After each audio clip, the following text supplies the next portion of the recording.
The new patch has narrowed the gap between the top and bottom tier comps, however the same issue still persists, that being the lack of non-conditional AP lines. However, since the regional players have been scrimming on this patch for already almost a full week, there has been a lot of experimenting going on, and one of the results of that is discovery that the Mighty Mech line is a lot more flexible than we originally thought. Quickly, the version that we're talking about here is actually running only for Mighty Mech. You'd mech obviously your Mighty Mech and Aurelion Sol, but instead of playing around that Urgot, you have the potential for a higher cap and only concentrated AP power damage by pairing the board together with Blitzcrank, Morgana and Mordekaiser and then capping it with Rast on level 9. Until you find that Blitzcrank, you're fine to be playing Nunu, and until you upgrade that Blitzcrank to 2-star, Karma is going to be a nice duo carry to pair, which also received those recent buffs. If you're able to make it to level 9, you are fine to be slotting in Jhin, Bard, or just another Voyager. The neat thing about this line is that also during your rolldown you sometimes might miss the Mighty Mech, especially if there's a lot of Meeple players that want to be picking him up. Morgana is a fine tank to be carrying. She loves having those raw HP and AP tank items. Obviously, making a Crown Guard in this line that can utilize so many rods, you can even go double that gap. That's a theoretical build for Aurelion Sol. It's going to be hard, but if you pick it up from later from Anvil, that's a fine slam. And Protector's Vow, she loves to getting that cast. And remember to position her into this close of a middle position. You might want to intuitively place her on the side here to potentially stop any wraps. However, if you check her ability, she's going to be restoring health to the two closest injured allies. That's why you want her to walk up next to this Mighty Mech if you can. The inspiration for this comp ties back already to the start of set PBE, where Morgana was commonly used as your cap unit on level 9 or level 10 due to the Mighty Mech loving the durability, which is also another reason why his itemization has changed to having that steadfast as his third best item. Obviously, if your spot allows, you're still fine to be playing around those standard variants. For example, from Anime Cash out, if you cash out 2-star Fiora, just play around that. Fiora is great at rebounding back to you to 2 lives. And then you have all the different variants that I have already listed in the cheat sheet that I'm showing on screen right now. And the link to is going to be in the description below. But now, let's jump in the VOD review from the regional scrims. For our VOD review, we're going to be jumping in game with JazLatte from the regional scrims lobby. We have a very stacked lobby here for ourselves with Michael, Tunington, Wajan Iverson representing NA and Latin America, as well as Title from Japan, Phoenixia from NA as well, and a couple of other APAC representatives. We are starting out already here with a Rek'Sai who do have that rod drop, so probably would want to consider potentially playing in more form of an AP board. I know a lot of APAC here prefer that Lissandra Cho'Gath. If they can go for that reroll, it's a very well-known comp to secure top 4s for themselves. And they absolutely love Cho'Gath as a unit overall. Also holding on here for that Timebreaker. Any form of option how we could generate extra resources. Primordians are great at transitioning into many meta boards, as well as having that reroll variant with the Jinx. As well as you can just pretty much any form of AD item users play around that Primordian opener and Timebreaker. Obviously you can play into anything else as well. We have already a single upgrade and I have a potential for spiking around Ezreal too. For our slams we could be slamming Morello just to keep it open. It's fine to have a Morello in an AD line. Otherwise Spirit Visage, not the greatest early game slam, but it's completely fine since we have that upgraded frontliner. Therefore, something like good for something is not as appealing for ourselves. Band of Thieves, we do not have the best carrier, especially if we do end up going for that frontline slam. This is great for something like an upgraded Briar, for example. Otherwise, 1-2-3s, just a generic G-Con option, could perhaps help us establish that direction which we are lacking right now. And I'm wondering, Slice of Life is generally considered to, is overall, long term, is going to be more of an investment. It's going to provide you more gold. However, since we are lacking direction, we might be preferring 1-2-3s over this. It's a tough choice, and let's see what JazLatte ended up going for with. Team building, fine for your reroll variants, but I think there was already a player playing around, Lissandra. Yeah, we can see that they have taken the team building augment. There's another player with Lissandra too, so I definitely want to be staying away from it. Going to be picking the 1-2-3s here. And now we also have an option to consider potentially playing around Anima at some point in the game. We see that our psionic item is target lock optics, and we're going to just call off the Morello slam. We should be winning this fight nonetheless. and opted to level also for the spike, obviously, to get the target lock optics, get an extra item. We believe that our board is going to be quite strong, and definitely if we are able to make an AP slam here, I believe it could be. Ideally, we had some form of mana generator, but have to see. The lobby do not seem to be as strong from the first glance. We see that there's the Meeple board, and there's a Akali too, but I still consider Akali to be a little bit of a fraud. Maybe she's fine in early game. Going to be opting to give up on these Primordial units and instead hold on to the Pike pair. Pike reroll, fun comp, but simply, in my opinion, does not cap as high. Now that there's more rerolls playing around, you might be lacking in the tempo direction.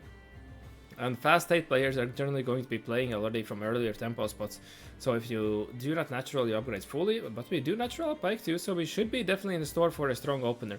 And it's nice that we have been able to hold off from slamming this Morello just right away, just by simply seeing that we can win the fights now. Would we want to transition this target lock optics into the Pike? It's one of the Pike's better items, and if we still had that, we're going to go for it. Going to be slamming Archangels. This is an item that a lot of players defer away from. Well, Death Cap just being just a prime slam, the rods can be utilized for your jeweled gauntlets, also for your Morellos. Instead, in early game, it's fine, right? You're going to have the fight scaling guaranteed. In late game, this is where this item generally tends to fall off. But instead, he's just going to be saying, alright, I'm going to be slamming this, I want to secure my 3-win streak, and it's going to be completely fine. For ourselves right now, we have I believe this to be the HP scaling Hex. Otherwise, we have a glove here. Now, did we need to slam that Archangel's last round? Because now this would have been in JG, and if our plan is to be playing around AP, obviously all of your AP carries except Milio maybe want to have that jeweled gauntlets going. The crit amplification is the best one, and generally these item augments are going to be great at helping us establish that tempo. So we probably would be one leaning into the Kale here, as we do not exactly have a unit that we could be buffing right now. Unless, you know, we were not with them, avoids the Archangel Slam. And now we have, okay, we find another rod, we hire a Cho'Gath. Alright, we can be just that good, have the skill diff here to also find that level aggressively to level 5, and be playing our strongest board and hopefully able to close us off on the streak. Generally, the line that a lot of players consider the Mech line to be is played from a loss streak to guarantee your Mighty Mech components and your extra rods. And from this kind of spot, as we can see, he's already mapping out. He's more considering the option of playing into some form of a fast 9 board here. Karma being a potential duo carry due to her recent buffs as well. And then obviously capping around the Sona and the Bard as an option. And Blitzcrank too is also an absolute menace.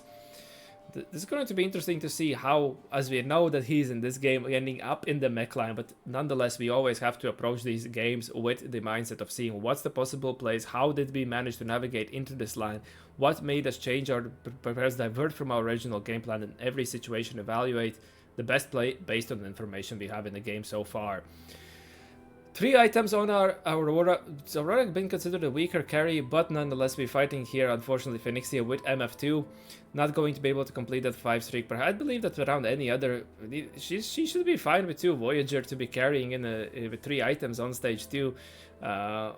Unfortunate that Phoenixia is just so high rolling himself right here. Also have wanted to hold on to these 1 MF for ourselves. How would that tie into our board? I am not particularly sure. Perhaps some kind of conduit variant, but then again, the MF with a conduit is still an AD unit. We do not have the items for her right away. And now we have something that we could be either slamming this Sunfire if we want to be flexible, or Sunfire Gnasher's Tooth would be the most flexible kind of tempo slams that we could be going for. I am not going to try to decipher these arbiters. I believe this is 8% chance at 2 gold. Did not have the Leona print. Just wanted to check that data, and I believe this is why we're going to be giving up on Leona. Still running something like a Vanguard ASOL or just Vanguard Karma nowadays, with the Nami AP Flex being back in business again, once again as a homeless comp for if you're completely lost. Can be played around the Leona print. Obviously also the fast 8 then transition to a fast 9 kind of board around LeBlanc and Shepherds is also greatly played from this Leona print tempo kind of spot. Saw that we're not going to win that fight, so they opted to not go for our slams either just yet.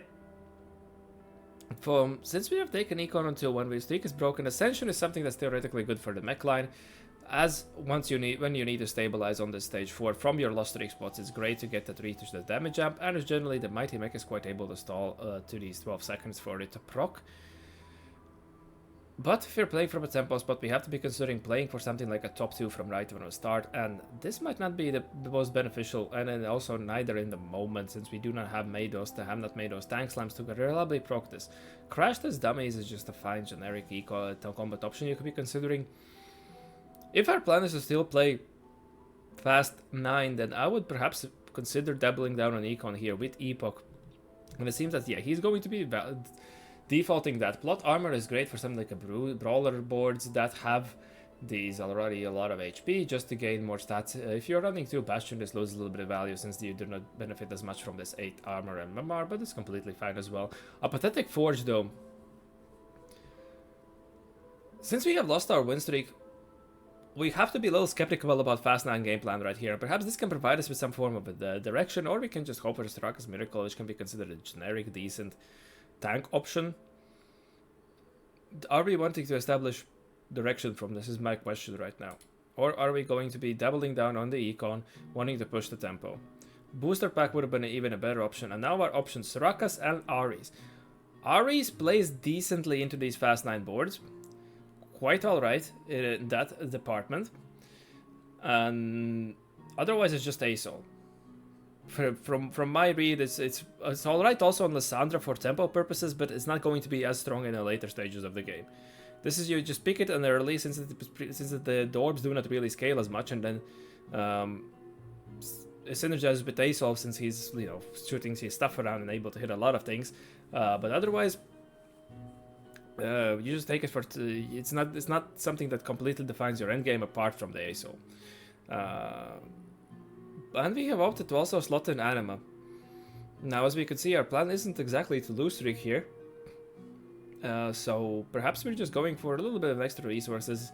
I mean, it kind of makes our strongest board right now, unless we wanted to perhaps invest into Rogue for this Briar 1. Probably not too exciting. Still making 50 here this way. Maybe if we get 100 cash out, it's an extra free item. Obviously, whenever you're playing Mech line, if you are playing from a loss streak, you definitely want to get that Anima in to help you stabilize, to have those extra resources. Now, this I believe should be the acceleration hex. 30% I believe that recalls the attack speed. We're still fishing for frontline items, so chain is quite appealing.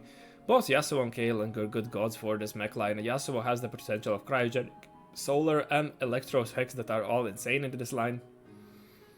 And our next item could perhaps go with... I mean, he still needs voice staff, and this gives us a red buff. Yeah, the bow makes complete sense to be picking up here. Have the double chains, and Warmogs is... You know, we list that Steadfast is the best item, but Warmogs is still a great item to be picking up. Also, if you are able to then later on double down on tank items, then Morgana is going to love that Warmogs quite a lot. Queue into another anime player, do not need to be making this decision right. Wow, this is something that I'm noticing finally pros do it more and more, and I have to keep reminding myself in my own games. Make these slams with informed information. Are you going to win the fight? Regardless of the slam, or lose, then just don't make the slam, especially in these earlier stages of the game, where you have that free mental load to do so. Just, there's no need for you to be making suboptimal items unless you are forced to. And we have that rebuff sorted out, and so we still need to find some form of an anti-magic resist item. So we're not...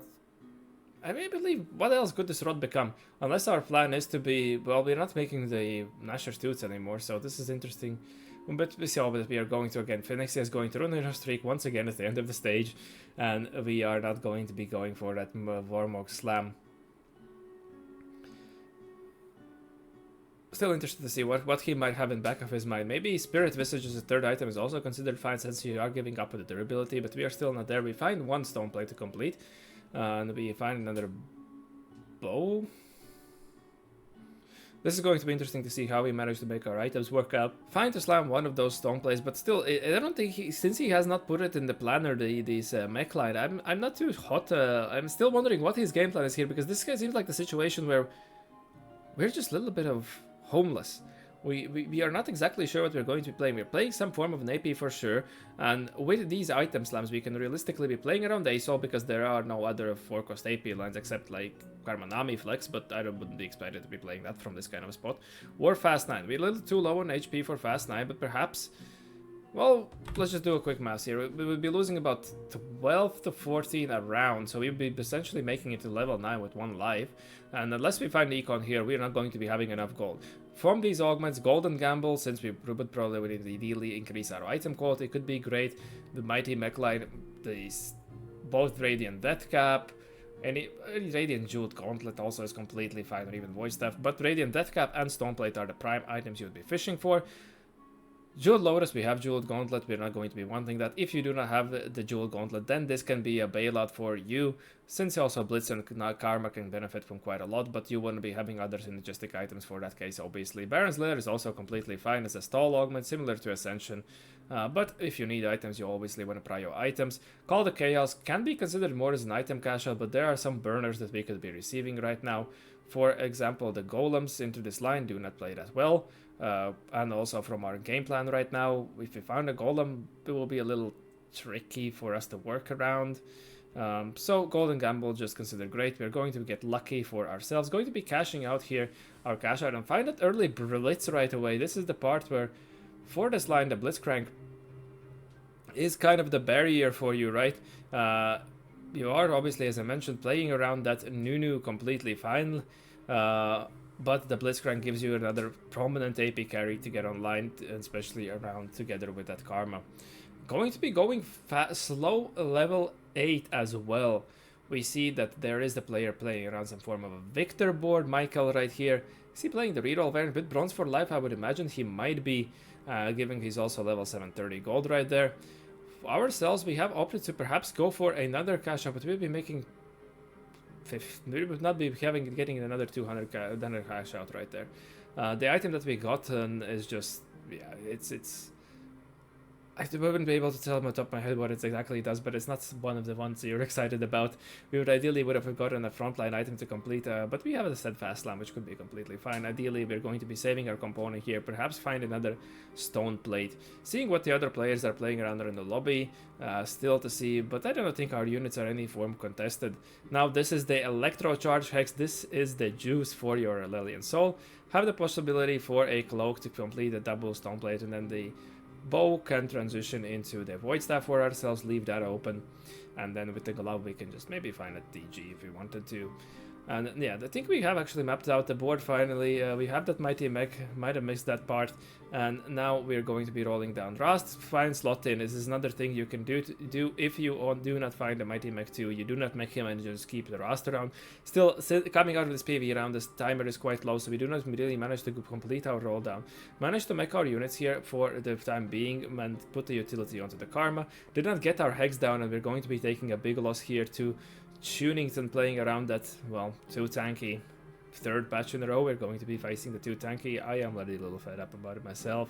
Finally find that Morgana. Find a Morgana too. Wanting to definitely dig for that ASOL too. Making it a Tunu too. Sometimes a lot of players opt to hold off from making these extra units, especially if we have already secured ourselves a tank, until we have secured that mech upgrades, at least the Aurelian Soul, and we also are opting to play the Duno 2 as just a more durability for ourselves rather than having that one-star Blitzcrank. This is going to work out here against Phoenixia, who has it all down on level 8, chasing what appears to be the Master Yibo, but still carrying around that MF. 30 gold here seems quite appealing. We have... but we still need the Void Staff, so... yeah, we're going to be digging, I assume, for the Void Staff here. Is this appealing enough? Could be a Void Staff plus Striker's Spell if we move the Ori's Aura off. Find that Mech 2. And we also will have this free slot of the item that we are not super excited about. But this is the wonder, what in this situation are we... I mean, you can make even Shroud Mech does some AD damage, but the benefit of this comp in this kind of fashion is that you did not need that anti-armor. But we're going to consider that to be regarded as a better slam. Going to be completely fine to stick here with the Ari's Aura for our Mighty Mech. I was just thinking that then we could perhaps start transitioning items on our Blitzcrank right here if we made a Striker's Flail. Have the Ari's Aura on Karma for now, and then, yeah, get the utility, which is completely fine to be stuck on there as well for the Nunu for the time being.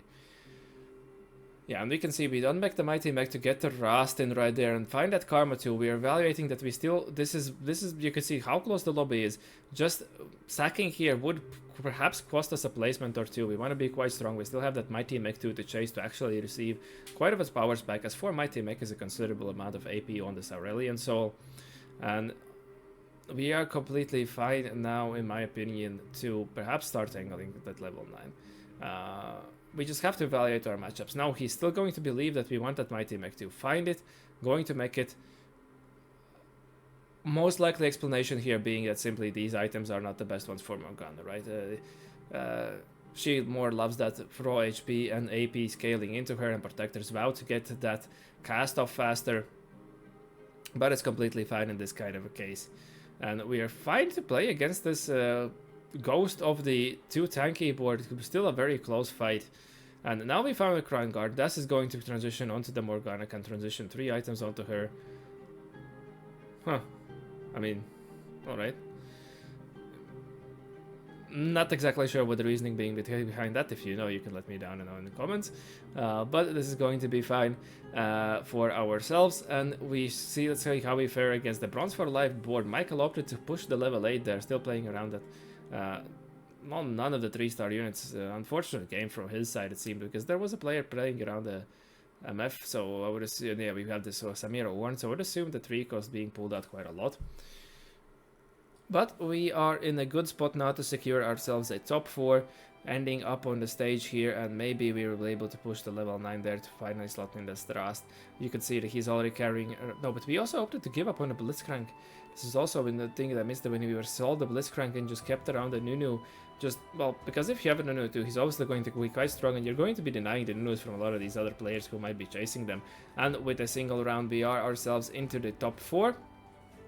The reason also being for Blitzcrank is obviously 2-starring him provides a higher cap, and it's +1 trade for in form of Space Groove for this Ras to just give another proc. But since we are still quite a ways away, he's evaluating that this is just going to be too much gold to hold on to these units. Yeah, and exactly because we made that choice is why we are able to actually make it to level 9 here. Amazing econ management through this. And never downgrading our board away from this Nunu. Oh, interesting position here, sacking this Nunu. Perhaps just wanting to get the ult as fast as possible, but the snowball didn't even roll against the Samira board. And, oh, the reason being he probably wanted to protect it against the Blitzcrank, the Mighty Mech, as this is the Blitzcrank is the hard counter to your Mighty Mech this form away. Unfortunately didn't work exactly out as planned. Check our soil mod. I was wondering which one we best see, because the 20% HP shield actually seems quite appealing if I were to pick one. Still, trying to position in a way here, did not swap against this player either, perhaps to prevent any form of potential wraps onto your Aurelian Soul. I've seen some times myself when the melee champions just kind of lock onto your Aurelian Soul, even though it shouldn't be exactly possible. Nonetheless, win against the Ghost and now are in a 1v1. Find Shen are going to be going for this positioning. Since these are both, since they have that Blitzcrank, we are saying that we are not going to be gambling here away with this single target positioning. Some little mind games going all around, and let's see, is the Blitzcrank starting on our Mighty Mech? He's starting on a Nunu, but the Mighty Mech is just there. Nunu ult is not going to land, and now we are back on the Mighty Mech. Aurelian Soul is trying to chip through the Zorn, but the Zorn just has too much, and unfortunately we are unable to close out the fight ourselves. Yeah, just simply lacking intense damage, and well, call this set Space Groove already rather than Space Gods. It is what it is. Otherwise, nicely played game here. Not the standard angle of playing from the loss streak, instead seeing the tempo option, realizing we cannot really go fast 9. We are a little bit homeless, but we are playing with around these AP items, cannot transition into LeBlanc, do not have a good arbiter for her, do not have the items for her. Mighty Mech works. We have the out, able to play nicely around that Morgana as your tank for the time being, as she's quite durable due to her recent buffs, and then nicely synergizes onto this board later. I would like to thank you for watching. I hope that you learned something new, and I'll see you in the next one. Have a good one.